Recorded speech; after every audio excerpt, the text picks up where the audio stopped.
네, 오늘은 이제 오늘 주일 오후부터는 이제 사무엘상을 강해를 시작합니다. 그래서 오늘은 첫 시간이기 때문에 먼저 사무엘상 개간을 여러분과 함께 좀 나누고자 합니다.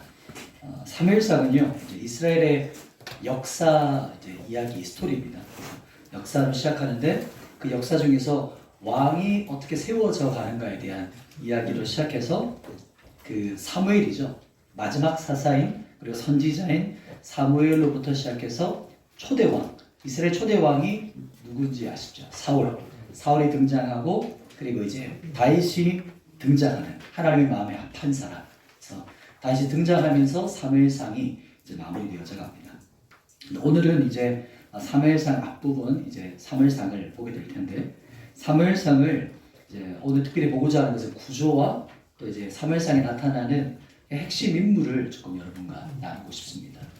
또 개간을 하면 너무 또 단순한 어떤 정보나 지식으로만 받을 때가 많은데 오늘은 그것을 뛰어넘어서 우리 안에 이 사무엘상을 통해서 우리에게 하나님께 주시고자 하는 메시지, 또 특별히 나에게 주는 오늘 우리에게 말씀하시는 하나님의 음성을 듣는 귀한 시간 되었으면 좋겠습니다.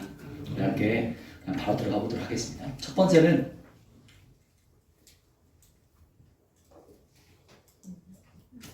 잠시 기다려야 됩니다. 네, 첫 번째는 사무엘상의 구조인데요. 첫 번째 구조는 이제 크게 세 부분으로 나뉘는데 그 전에 사무엘상은 주전, 그러니까 BC 110년에서 390년 이 사이에 이제 사건들을 역사를 기록한 겁니다. 그래서 사무엘상은 크게 세 부분인데 이렇게 이제 세 부분으로 나뉘어집니다. 첫 번째는 1장부터 7장까지, 1장부터 7장까지인데 이때는 어떤 인물이 나오냐면 바로 이제 사무엘이 나오죠. 사무엘의 생애가 1장부터 7장까지 쭉 이제 기록되어 있고요. 그리고 8장이죠. 겹쳐지기도 한데 8장에서는 8장부터 15장까지는 이제 초대왕 사울의 생애가 이제 15장까지 나옵니다. 그리고 마지막 사무엘상의 마지막 부분 16장부터 31장까지는 이제 다윗이 등장하면서 다윗의 생애가 이때부터 시작되죠. 이렇게 세 구조가 되는데 사무엘상을 이렇게 스토리로만 생각하다가 사무엘상을 스토리보다 인물의 어떤 관점을 더욱더 생각하게 만들었던 저에게 그런 인사이트를 줬던 책이 아마 많이 아실 텐데 세왕 이야기라고 들어보셨나요? 그 진에 도어즈가 썼던 그 예술도에서 아마 출판한 책일 것 같아요. 그래서 그 책 짧은 책이거든요. 얇은 책이었는데 그 책을 통해서 한 사람 한 사람의 그 마음, 그 심리 어떻게 변화되어져 가는가 이것들 좀 포커스로 보게 됐던 그 책이었습니다. 오늘 사무엘상도 보면 이 인물을 의도적으로 비교하면서 스토리가 이제 이야기가 진행됩니다. 첫 번째는 이제 엘리와 사무엘이 비교되어져서 나와요. 그리고 두 번째 구조에서는 이제 사무엘과 사울 이 두 인물이 핵심적 인물인 것이죠. 그리고 마지막 부분에서는 사울과 다윗이 등장하면서 이 두 사람이 가장 극명하게 비교되죠. 이렇게 비교하면서 성경에 오늘 사무엘상이 나옵니다. 근데 핵심은요, 결국에 이 성경을 보면서 내 속을 보는 겁니다.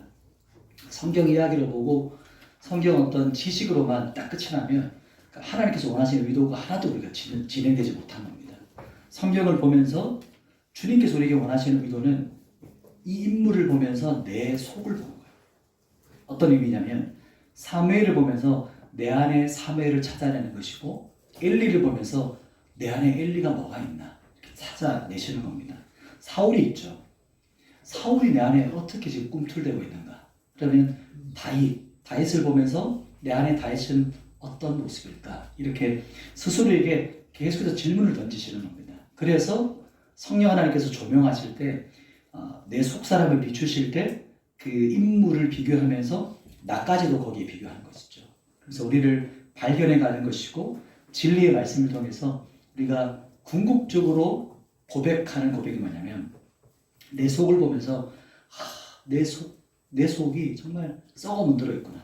정말 예수 그리스도만이 나에게 유일한 소망이고 예수 그리스도만이 나에게 정말 유일한 소망이시고 답이시구나. 이 고백을 주님께서 받기 원하시는 겁니다. 이 성경 말씀이 그것을 포커스로 나가는데 우리 함께 그 다음으로 한번 또 나가보도록 하겠습니다. 이제 오늘 핵심이기도 한데 이제 인물을 함께 살펴보겠습니다. 첫 번째는 이제 1장부터 7장까지 구조로 보면 성경의 인물의 핵심은 바로 이제 사무엘이죠. 그러니까 두 사람이 비교된다면 엘리 제사장, 엘리 사사이기도 하죠. 마지막 사사인 사무엘, 이 두 사람의 핵심 인물입니다. 1장부터 4장까지는 이제 이 사무엘이 어렸을 때 이야기가 나와요. 한나의 기도로부터 시작해서 어떻게 사무엘이 출생했고 어릴 때 그 모습을 나타내 주면서 이와 비교적으로 비교하면서 엘리와 그의 아들들의 상태를 보여주죠. 엘리와 그 아들들의 상태를 말하는 것은 이스라엘을 말하는 겁니다. 이스라엘의 영적인 상태를 비유해서 표현하는 겁니다.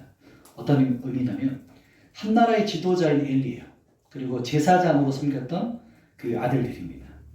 그러니까 완전히 그냥 처참한 거죠. 영적인 실태가.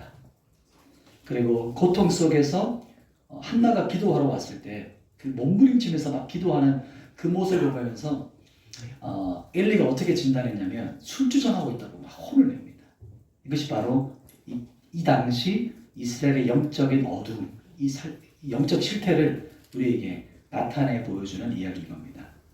그래서 제사장 홈리, 그 아들이었던 홈리와 비느하스를 향해서 그 만행을 저지르잖아요. 죄악을 저지르는데도 불구하고 아버지가 그걸 돌이키게 하거나 책망하지 못합니다. 성경에서는 그 이유를 뭐라고 말하냐면 우리가 오늘 읽었던 말씀 있죠. 29절. 우리 같이 한번 29절 말씀을 같이 한번 읽도록 하겠습니다. 29절 시작. 너희는 어찌하여 내가 내 출석에서 명령한 내 재물과 예물을 밟으며 내 아들들을 나보다 더 중히 여겨 내 백성 이스라엘이 드리는 가장 좋은 것으로 너희를 살찌게 하느냐. 아멘. 엘리가 성경에서 말하죠. 자식보다 하나님을 반대죠. 엘리가 자식을 하나님보다 더 중히 여겼다 말합니다. 더 중히 여기는 히브리 원어로 보면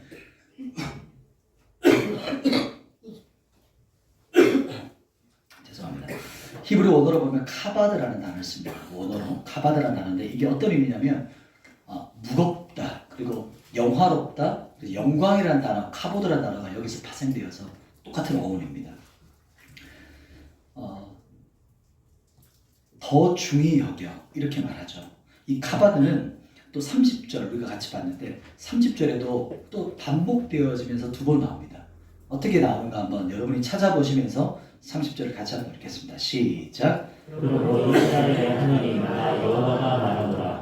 내가 전에 내 집과 내 조상의 집이 내 앞에 영원히 행하리라 하였으나 이제 나 여호와가 말하니 결단코 그렇게 하지 아니하리라. 나를 존중히 여기는 자를 내가 존중히 여기고 나를 멸시하는 자를 내가 경멸하리라. 아멘. 30절에 나타나는 카바드는 뭘까요? 보면은 느낌이 오시죠? 3절 뒷부분에 존중히 여기는, 그리고 존중히 여기는, 이 부분이 두 번에서 반복합니다. 한자 중에서 보면 무거울 중자라는 게 있죠. 딱 그 의미입니다. 무슨 말이냐면 하나님을 무겁게 여기는 사람을 하나님께서 무겁게 여겨주신다는 의미입니다. 반대도 나오죠. 멸시하는 자를 하나님께서는 어떻게 하신다는 거죠? 멸시한다, 경멸할 거다. 근데 칼날이라는 단어를 써서 심판하신다라는 의미를 가지고 있습니다. 하나님을 멸시하는 자를 하나님께서 멸시한다. 나를 업신여기는 자를 내가 하찮게 여기고 내가 심판하신다. 이런 말씀이 바로 30절 말씀입니다. 그러니까 이 말씀은 오늘 엘리 제사장에게 한 말씀이지만 비단 자식만을 말하는 게 아니죠. 곧 딱 자식에게만 국한되는 말이 아니라 성경이 우리에게 경고하고 말씀하고 있는 의미인 겁니다. 내가 하나님보다 이렇게 질문하는 거죠. 성경이 지금 내가 하나님보다 더 무겁게 여기고 있는 게 어떤 것이 있는가? 내 마음에, 내 중심에 하나님보다 더 중요한 것은 뭔가? 그리고 이 카바드는요, 생각해 보시면 양팔 저울이라고 생각하시면 돼요. 카바드라는 단어를 돌릴 때 우리 영광 돌린다, 영광이라는 말을 교회에서 엄청나게 많이 쓰는데 이 카바드라는 단어를 씁니다. 카보드. 이 카보드라는 단어는요, 딱 연상하실 때 양팔저울을 생각하면서 이렇게 생각하시면 돼요.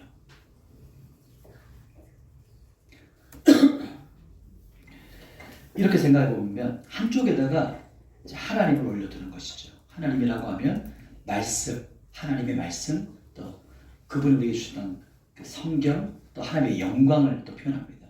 반대편에는 뭐를 올리는 걸까요? 양팔절이라면 반대편에는 나죠. 나를 올리고 내 자아에 있는 것들, 내 갈망과 욕심과 내 어떤 그 욕망들을 말할 때 오늘 본문에서는 자식이 있고 또 성공, 돈과 명예, 건강과 학업과 직장, 결혼 여러 가지 것들이 있겠죠. 그것들을 올렸을 때 내 마음에 그 어떤 것을 올려두더라도 하나님이 내 마음 중심에서 가장 무거운 영광의 하나님으로 내 안에 계십니까? 이것이 오늘 본문에 우리에게 말하는 겁니다. 이것이 바로 하나님께 영광 돌린다고 할 때 의미가 이런 의미입니다. 우리가 영광 돌린다고 하면 하나님께 영광 돌린다 말을 하며 영광 받으신다 생각하시면 그렇지 않습니다. 오늘 원어에서 보면 존중히 여기는 거예요. 무겁게 여기는 겁니다. 내가 하나님을 무겁게 여기는 거예요. 내가 그분을 존귀하게 여기는 겁니다.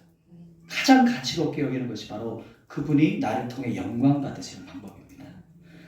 내 삶에서 그 어떤 것과도 그래서 내 어떤 존재와도 비견할 수 없는 절대적인 존재가 누구시죠? 바로 예수 그리스도시죠. 우리의 찬양과 경배를 받기 합당하신 분. 그 바로 예수 그리스도가 우리에게 존귀 여김 받는 것. 이게 바로 그분이 영광 받으시는 거예요. 그리고 그분이 우리에게 원하시는 그 모습인 겁니다. 그리고 그분이 어린 양 되신 예수님이 나의 가장 존귀하신 분이고 나의 찬양과 경배를 받기 합당하십니다. 이렇게 그것 때문에 우리 이 자리에 앉아 계신 거 아닙니까? 그리고 그 삶을 살려고 우리가 주님과 날마다 동행하는 것이죠. 여기서 바로 이제 이 양팔저울의 법칙을 생각하시면서 그분을 존중히 여기는 것, 그분께 영광 돌린다는 것이 이런 의미를 가지고 있구나 이렇게 마음에 받으셨으면 좋겠습니다. 이제 그 이야기는 짧게 스킵하면서 이야기한다면 엘리 가문은요 이제 몰락의 길을 이제 갑니다.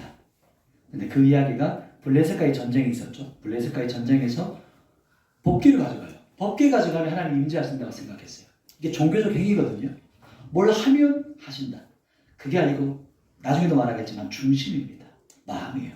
근데 어떤 행동을 해서 하나님 축복하신다는 것이 종교입니다. 이게 샤머니즘이에요. 그래서 이것까지 빼앗기고 두 아들도 그 자리에 죽어버립니다.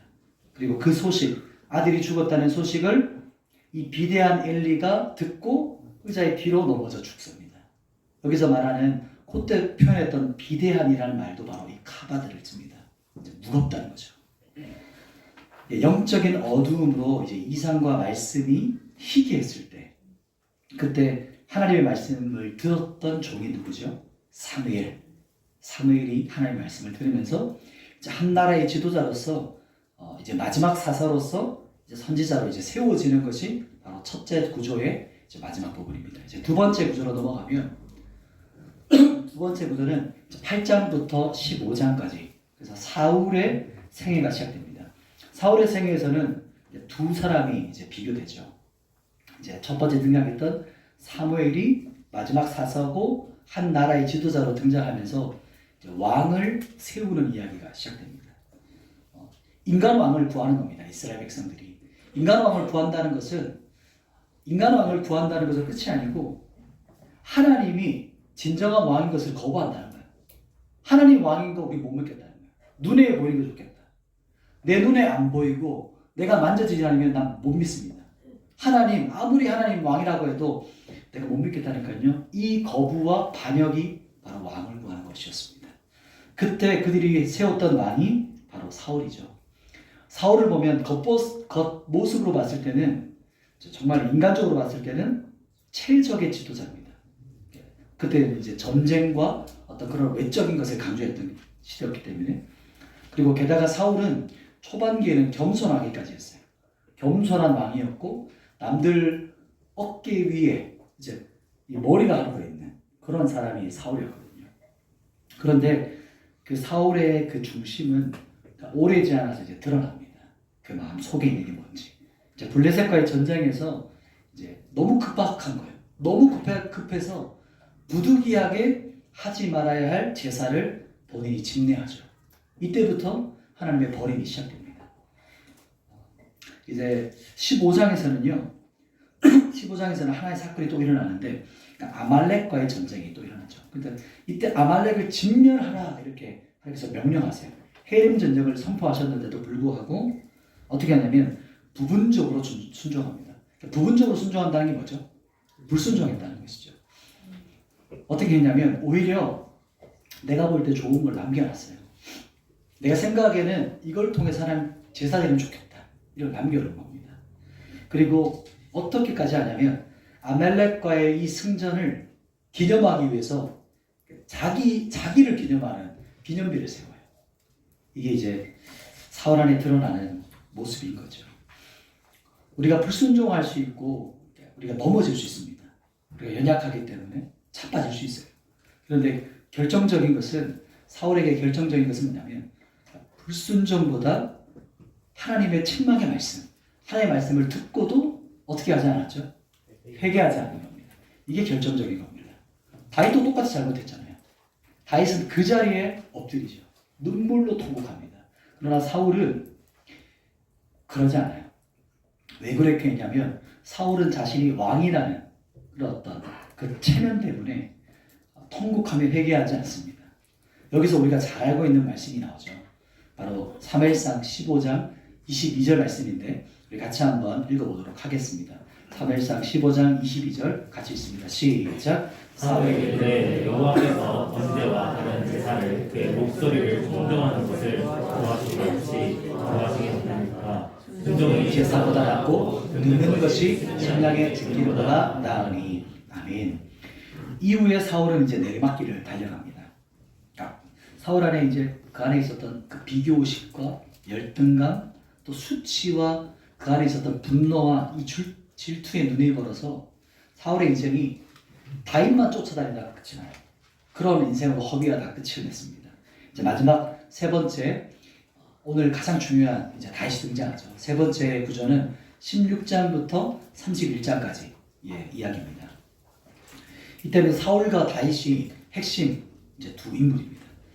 요나단도 넣고 싶지만 요나단까지 넣으면 시간이 조금 더 오버될 것 같아서 이 두 사람을 핵심적으로 본다면 사무엘이 이새의 아들 다윗에게 기름 붓죠. 그리고 인간 왕의 실패를 하나님께서 사무엘에게 직접적으로 말씀하세요.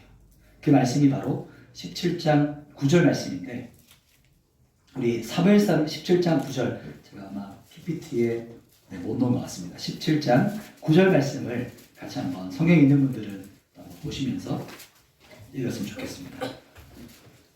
사무엘상 17장 9절을 같이 읽겠습니다. 시작. 여호와께서 사무엘에게 이르시되 그의 용모와 키를 보지 말라.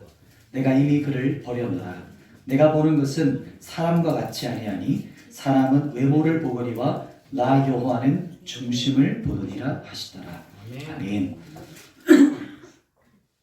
오늘 본문에 보시면 하나님 앞에서 가장 중요한 것은 외모와 겉모습이 아니라 중심이라고 말합니다. 중심. 말씀이 본문이 몇 절이었죠? 감사합니다. 네, 그 말씀입니다. 그 본문 말씀에서 보시면 우리가 하나님 앞에 설 때 가장 중요한 것은 오늘 하나님께서 사무엘에게 이렇게 말씀하시죠. 내가 외모와 키 버렸어. 너는 사람의 중심을 봐야 돼. 근데 사람은 자꾸 사람의 외모를 봐요. 겉모습을 봅니다. 이 말씀은 중심이 중요하다. 이 말은 어떤 의미냐면 우리 속에 뭐가 들어있냐는 거예요. 내 속에 뭐가 들어있느냐. 이렇게 질문하시는 겁니다. 결국 하나님께서 세우고자 하는 사람은 그 마음 깊은 곳, 그 중심을 하나님께서 보신다는 것이죠. 그러니까 예레미야 선지자가 고백하는 말이 있는데 이 말씀 제가 한번 읽어드리겠습니다. 예레미야 16장 9절 말씀에 이렇게 말합니다. 만물보다 거짓되고 심히 부패한 것은 마음이라 누가 능히 이를 알리오마는. 한 번 더 읽어드리겠습니다. 만물보다 거짓되고 심히 부패한 것은 마음이라 누가 능히 이를 알리오마는. 아멘. 아멘. 세상 만물 가운데 가장 부패한 게 사람 마음이라는 거예요. 아멘. 내 속이 그 속에 썩은 거 누가 알겠냐 이렇게 예레미야 선지자가 말합니다. 사람이 우리 악한 거 다 알죠. 악한 거 알죠. 그런데 여기서 말하는 예레미야가 하는 이 억양은 그런 정도의 알이 아니라 뼈저리게 와닿는 거예요. 정말 내 속이 완전 그냥 쓰레기구나. 분리수거조차 안 되는 완전히 쓰레기 중에 쓰레기구나. 썩어 문드러져 가고 있구나. 이것을 내가 직시하는 거예요. 예레미야 선지자가 이런 고백에 터져 나온 겁니다. 이것을 깨달은 것이죠. 우리가 변해야 하는 것은 겉모습으로 하는 것, 외모가 아닌 것이죠. 우리가 변해야 하는 것은 겉으로 하는 어떤 말이 아니라 어떤 행동이 아니라 우리가 변해야 되는 것은 우리 중심입니다. 우리의 영이라고 하죠. 우리 심령, 가장 깊은 것. 우리 말과 행동을 고친다고 해서 사람이 변화되는 게 아닙니다. 우리 중심과 마음이 변화될 때 우리의 말과 행동이 바뀌어요. 변화돼요. 그러니까 나무가 먼저고 열매가 나중이죠. 뿌리가 먼저라는 것이죠. 열매를 아무리 바꾸려고 노력해도 원뿌리가 그대로인데 열매는 절대로 바뀌지 않죠. 그러니까 사무엘서는요, 사람 속을 변화시키는 이야기가 나옵니다. 사람 속을 어떻게 변화시키실까요? 사람 심령이 어떻게 변화될까요?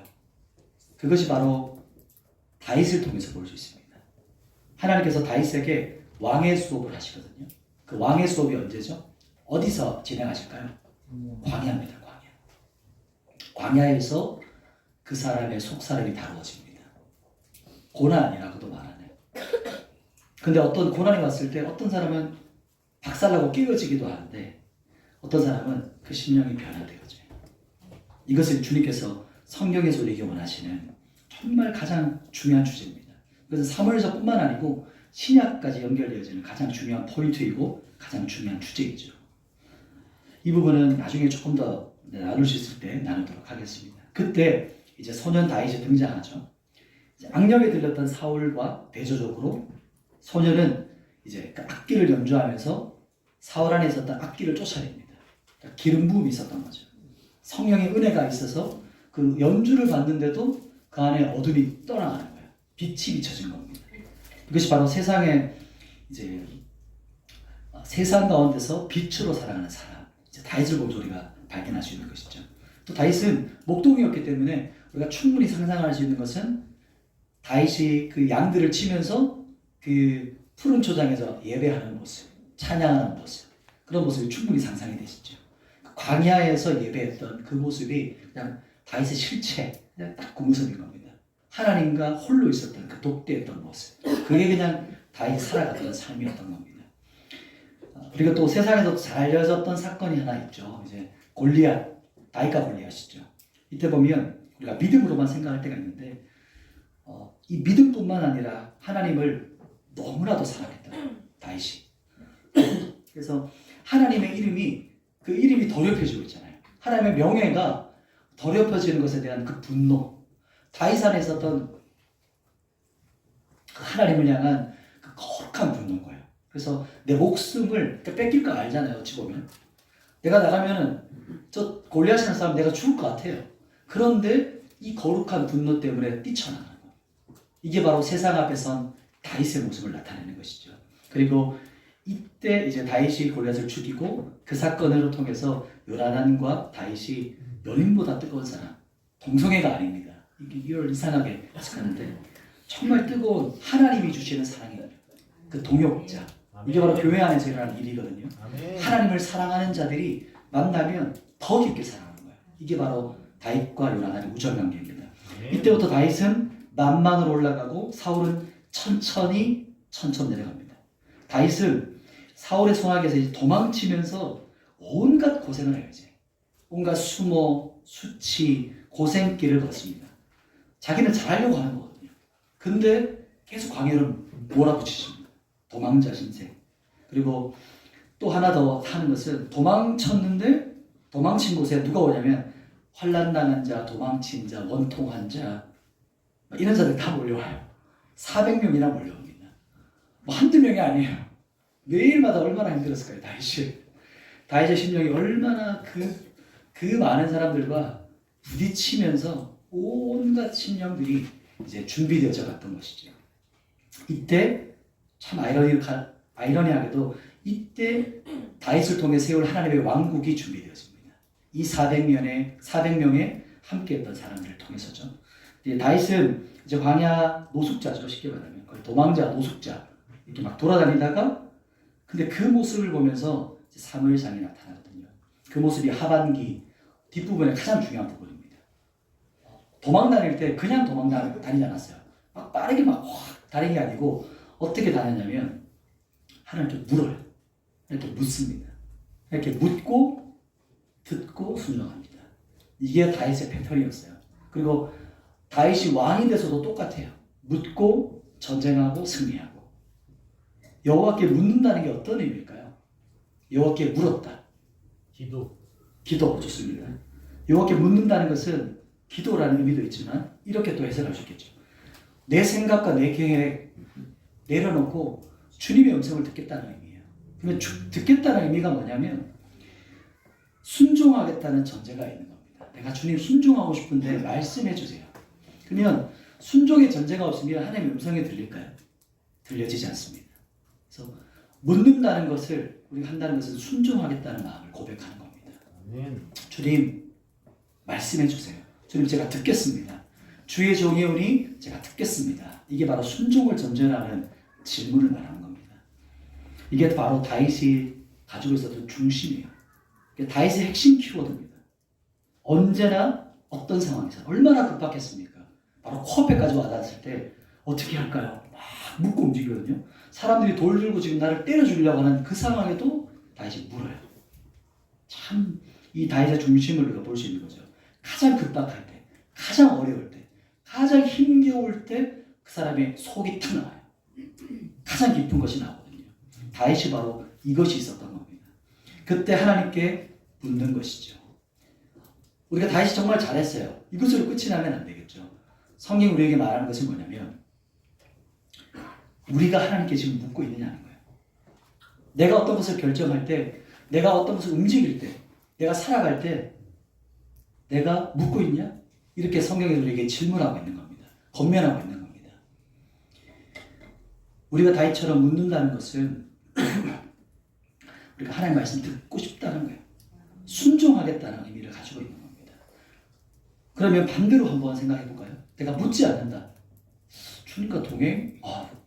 깜빡했습니다. 일주일 동안. 그게 어떤 의미죠? 묻지 않는다는 의미가 뭐죠? 네, 듣지 않는다는 고백이고 순종하는 것에 대해서 순종하지 않겠다는 고백이에요. 그리고 이렇게도 말할 수 있겠죠. 듣지 않겠다는 말은 하지 않지만 무언의 고백입니다. 또 듣지 않는다는 것은 내가 순종하지 않겠다는 수동적인 고백입니다. 이게 반대로 볼 수 있는 것이죠. 앞으로 펼쳐질 이제 다윗의 승리는 여기서부터 시작되는 거예요. 이 광야 시절부터, 도망자 신세부터. 그래서 우리가 지금 살아가고 있는 우리의 모습은요, 이미 예전부터 살아왔던 패턴이고, 이미 예전부터 내가 하나님 앞에 살아왔던 그 모습이 지금 나의 탁 드러난 열매입니다. 그리고 우리가 지금 또 돌이킬 수 있겠죠. 지금 내가 또 이렇게 살아간다면 우리의 10년 후, 20년 후가 또 변화되어져 가는 것이죠. 이게 바로 성경이 우리에게 오늘 우리에게 말씀하고 있는 주제입니다. 이제 마지막 31장 부분에서는 이제 사무엘 상에서 마지막 부분인데 사울과 그의 아들들이 죽습니다. 심지어 법궤까지 빼앗기면서 사무엘상이 끝을 맺습니다. 오늘 말씀을 정리하겠습니다. 오늘 첫 번째를 보시면 사무엘상의 구조가 나오는데 보셨던 것처럼 우리 안을 들여다보는 것, 이게 제일 중요합니다. 구조하는 거 참 중요한데 이 성경을 보면서 내 안에 그리고 나를 바라보면서 나에게 포커스를 맞추면 연민과 우울증으로 빠지지만 그 눈을 들어 주님을 바라보는 게 이게 주 목적, 방향성입니다. 두 번째는 핵심 인물을 봤죠. 첫 번째는 좀 작은 글씨인데 내 마음에 어떤 것을 올려놔도 카바들 가장 중심에 무거우신 하나님, 나에게 존귀 여김 받는 분, 나가 가장 중요하게 무겁게 여기는 분 하나님이시냐. 두 번째는 우리가 변해야 되는 것은 겉모습이 아니라 어디죠? 중심, 마음, 속사람입니다. 그게 바로 오늘 성경에서 우리에게 하는 아주 핵심적인 이야기입니다. 우리 함께 찬양하며 주님께 나아갈 텐데 우리 예배팀 성령 주시면 감사해서 올라와 주시면 되겠습니다. 그렇다면 기도할 기도 제목인데요. 그럼 어떻게 우리가 중심이 변화되죠? 어떻게 하면 우리 마음이 변화되죠? 다 이해했어요. 여러분